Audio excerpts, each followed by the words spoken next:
We have a problem, Yakko. What?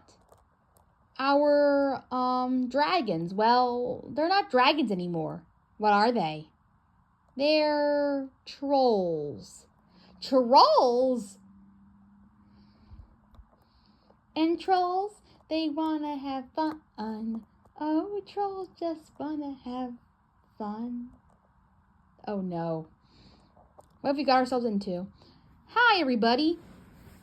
Yeah, it's been a while for us to do these reviews, and there's a reason for it. We are so sorry. We have been through a lot during these past few days. It's been really a heck of a road for us, and unfortunately, we couldn't do anything about it. And sadly, we had to cut this video late than usual, and unfortunately, you cannot see us today.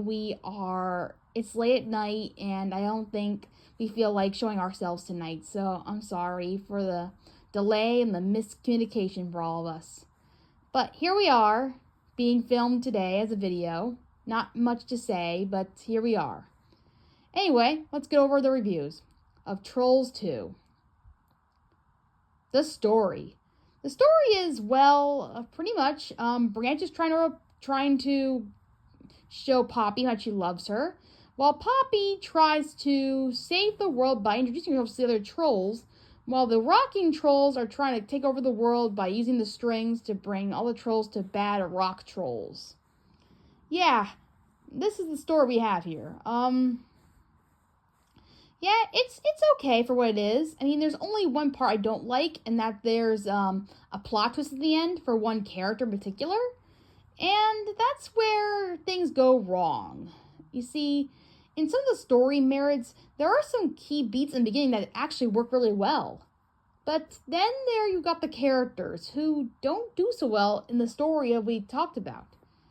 I'm not gonna go in more detail at them. And there's also a side story about the one giraffe character who tries to find his family.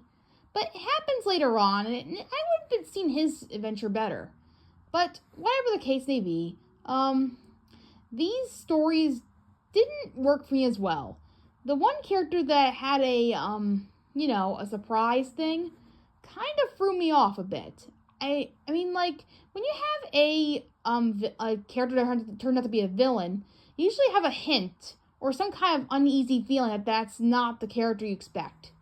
Sure, it's always surprising to see one villain change from the other, but there's always a hint of surprise of why it makes sense for that character to be a villain, and what happens to that. Unfortunately, that's not the same for this one, for Hickory. This character, for some odd reason, didn't work for me. Him as a villain did not work in the slightest. I mean, like, it was just kind of a shocker to me. I did not see him as a villain at all, and not like that, the other half of his body just started moving just when it started happening. So and there was not much of a reveal to any of us at all. It was just very weird, the way it was kicked around and stuff. And then we got the ending, which is crazy too. The ending is where they just forgive everyone and just sing. I mean, like, it's a good song, but what the heck? Like, this is the ending? Like, no fight, no talk, no thing, nothing. Just this song, and then everything is fine and dandy?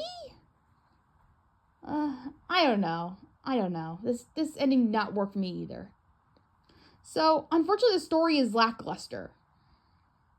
Good, but not great. The animation is standard and superb. It has really good colors with the rock trolls and stuff. It's very creative with the different music styles of genre for trolls. For that is a very, very, very creative idea. So, very solid for the animation. The characters. The characters are very,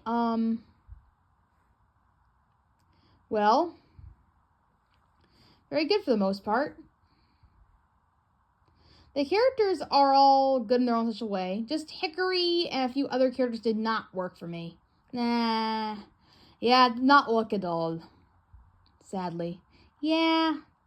Not really good on characters either.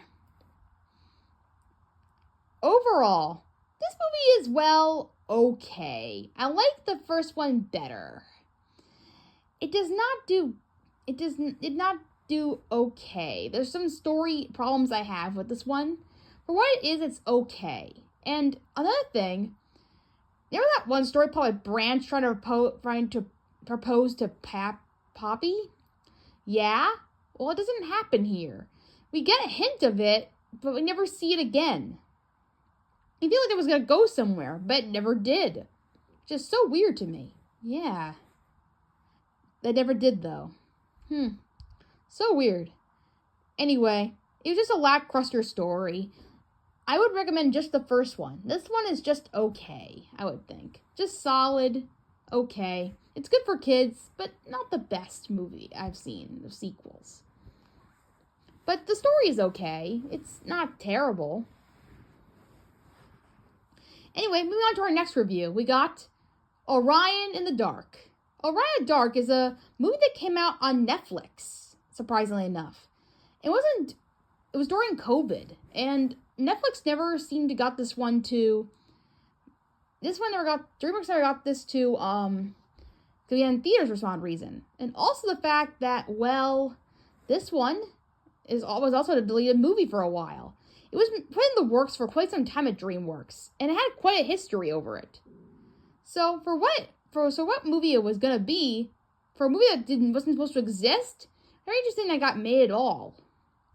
So anyway, it's a story about this boy who goes through life overcoming his fear of the dark, with him being a grown up and with his daughter kind of segueing there in the story as well. And also with the fact that, well, the dark comes to life, and there's like all these dream merits that come to life, and they have their own world, kind of like the Guardians, kind of like Rise of the Guardians in a way, but a little different. It's about dreams and stuff, but I won't give too much away. The story is presented really well. I mean, it's just very well done with the being narrated by Orion and having to be really well with it, combining the two characters of Dark and Orion. Their connections like Aladdin and Genie in a way, where they both become friends, they learn about each other in so many ways. Throughout the story, you find that it's more like a coming-of-age story, and also almost like a story where things like progress and finding the characters coming together and stuff. So the story goes in many different ways. The only thing I like about this movie is the ending. The ending just comes off as a little bit weird at the end, like really weird, where the characters grow up and then there's like a kid from a grandkid to other kid, and it just I don't know. It's a good movie, but this ending did not work for me, unfortunately. The animation's good and well creative and well made looking. It is very well for what it does. The characters are all pretty well. The only one I don't like too much is, well, Hypatia. I mean, don't get me wrong, she's a great character and she does have some funny moments and she is great as a kid character, but she just kind of barges in the middle of Orion's story. And I wish it kind of just stuck with the fact that they were just narrators as a story in a movie, instead of them just kind of barging themselves into the story. It's similar to what happens in Little Prince, which Little Prince I didn't like too much either, because that same thing happened to them in that one too.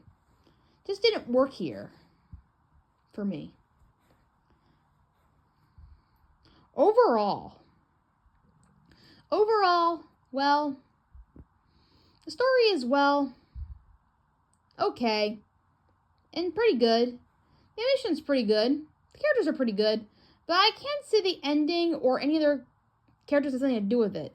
You know, it just didn't work for me either. None of these movies worked for us, unfortunately. They're all very solid and okay movies to us.